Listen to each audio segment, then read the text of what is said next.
ដៃសាច់ដុំជូនដល់បងប្អូនទាំងគ្នាណាចង់សម្រាប់បងប្អូនដែលគាត់ចង់ហាត់ប្រាណបែបធ្ងន់ចានិយាយទៅរាល់ការហាត់ប្រាណយើងគួរតែកម្ដៅសាច់ដុំមុនអញ្ចឹងណាបងប្អូនយើងហៅថា warm up ចាអញ្ចឹងសម្រាប់បងប្អូនដែលហាត់ប្រាណមុនពេលហាត់ប្រាណយើងគួរកម្ដៅសាច់ដុំហើយយើងហាត់ប្រាណអូខេតោះយើងទៅហាត់ទៅយើងចូលទៅហាត់ហើយមើលទាំងអស់គ្នាណាចាឥឡូវយើងចាប់ផ្ដើមចូលដល់លំហាត់ប្រាណទី1ក្នុងការកម្ដៅសាច់ដុំរបស់យើងចាយើងដាក់ដៃយើងបែបនេះណាដៃយើងដាក់មកពាត់ពីស្ដាំមកឆ្វេងចឹងណាហើយដៃឆ្វេងយើងយកមកកងជាមួយនឹងដៃស្ដាំរបស់យើងហើយយើងលាដៃយើងឲ្យអស់ចាយើងធ្វើចំនួន10វិនាទីយើងរាប់10ដងទៅតា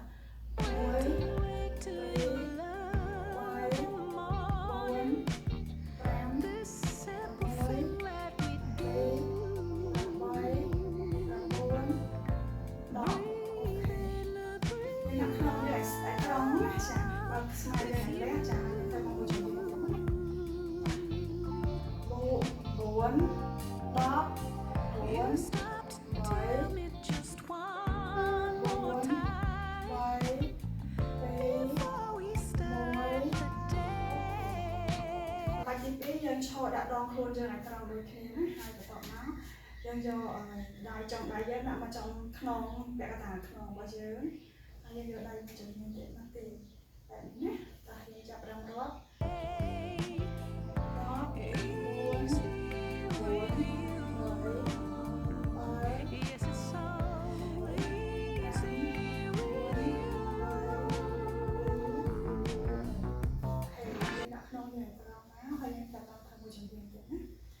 ជាមួយដៃខាងឆ្វេងវិញម្ដងណាអ្នកដៃនេះយើងទៅដាក់ចំកណ្ដាលខ្នងបែបហ្នឹងណាអូខេតែយើងយកដៃស្ដាំនេះមកទាញជាមួយនឹងដៃឆ្វេងម្ដង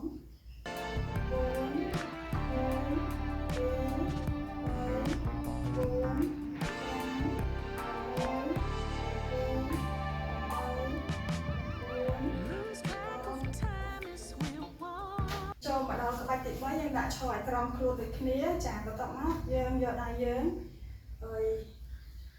មកធ្វើបែបនេះណាបងប្អូនចាយើងធ្វើខ្លួនយើងមកកោមួយជំរាបធ្វើសងខាងណាសម្រាប់ក្បាច់នេះផងដែរវាជួយដុតខ្លាញ់ក្បាលពោះរបស់យើងចាមុនពេលដែលយើងហាត់យកក្បាលពោះណាចាបាទធ្វើ10នាទី10វិនាទីដូចគ្នាបាទ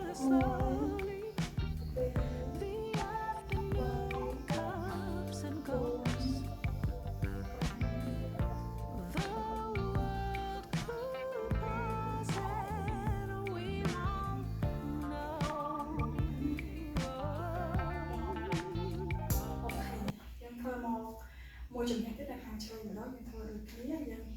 ដាក់ដៃយើងខាងស្ដាំអាចកោមកជាមួយតាមដងខ្លួនរបស់យើងហើយដៃយើងពេលដែលយើងសម្បត្តិខ្លួនចុះយើងដាក់ដៃយើងអុសទៅក្រោមតាមផ្លូវរបស់យើងពេលយើងឡើងយើងឡើងមកចាប់ដូចគ្នាណាបាទ4 3 2 1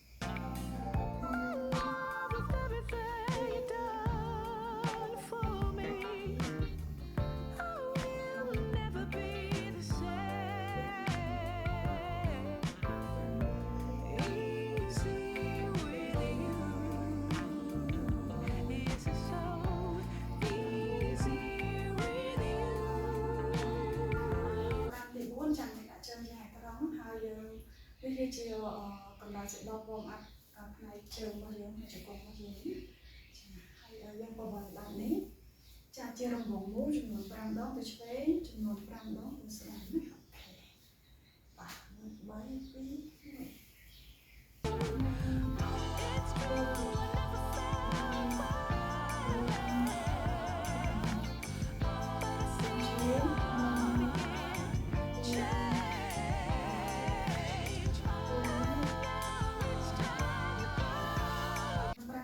1យើងយកចំជើងយើងដាក់មកមុខអានេះគឺជាលំហាត់ប្រាណយកសាច់ដុំwarm up ផ្នែកផ្លូវម្ដងបើយើងធ្វើមុនហ្នឹងយើងធ្វើជង្គង់ឥឡូវយើងធ្វើផ្លូវជើងយើងផ្លូវម្ដងចាយើងឆ្អើជើងយើងឡើងហើយយកដៃចុងដៃប៉ះជាមួយចំជើងណាចំនួន10វិនាទីគ្នាយើងធ្វើសងខាងឥឡូវយើងធ្វើខាងឆ្វេង10វិនាទីខាងស្ដាំតោះ4 3 2 1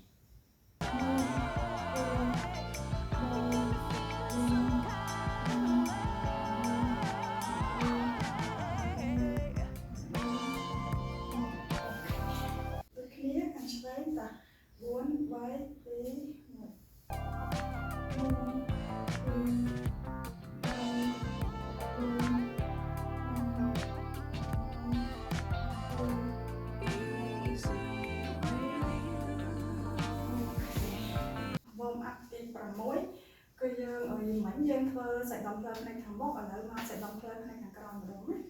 ចាយើងឈរបែបជើងយើងឲ្យធំជាងដងខ្លួនតិចមកបន្ទាប់មកយើងលើកជើងយើងកាន់យកដៃយើងកាន់ជាមួយចងជើងហើយដាក់ដៃយើងមកចាយើងអញ្ចឹងណាតែបងប្អូនធ្វើបែបហ្នឹងអត់មានលំនឹងទុកខ្លួនបានទេបងប្អូនអាចទុកអញ្ចឹងតែបងប្អូនអាចទុកបានបងប្អូនធ្វើអញ្ចឹងទៅណាតោះ4 3 2 1ទៅសងខាងណាតោះឥឡូវយើងធ្វើខាងឆ្វេងមុន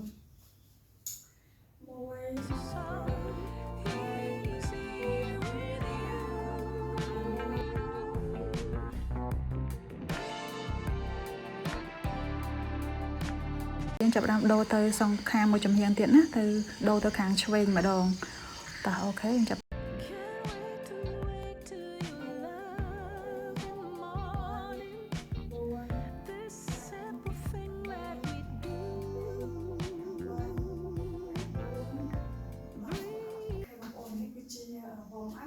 យកសាច់ដុំផ្លូវចាសាច់ដុំផ្លូវផ្នែកខាងក្រៅត្បូងមុខឥឡូវក្រៅអូខេលំហាត់ប្រាណកម្ដៅសាច់ដុំរបស់យើងបានដល់ទីបញ្ចប់ណាចាអញ្ចឹងសម្រាប់បងប្អូនរាល់ការហាត់ប្រាណគ្រប់ប្រភេទថាហាត់កីឡាឬមកក៏ហាត់ប្រាណផ្សេងៗបងប្អូនជាទូទៅបងប្អូនគួរតែចាហាត់កម្ដៅសាច់ដុំយើងមុនសិនដើម្បីដាស់សាច់ដុំរបស់យើងចាឲ្យដឹងថាយើងកំពុងតែចាប់ផ្ដើមហាត់ប្រាណឲ្យរាងកាយយើងឲ្យសាច់ដុំយើងវាក្ដៅណាបងប្អូនចាអញ្ចឹងពេលរាល់ពេលយើងហាត់ប្រាណគឺវាជួយចាជំរុញចលនាបេះដូងរបស់យើងឲ្យវាដើរ smooth ល្អកុំឲ្យយើងចាប់ផ្ដើមណាយើងហាត់ប្រាណតែម្ដងគឺវាអត់នេះទេអត់ល្អសម្រាប់ចលនាបេះដូងរបស់យើងទេចាអញ្ចឹងអរគុណច្រើនបាយបាយ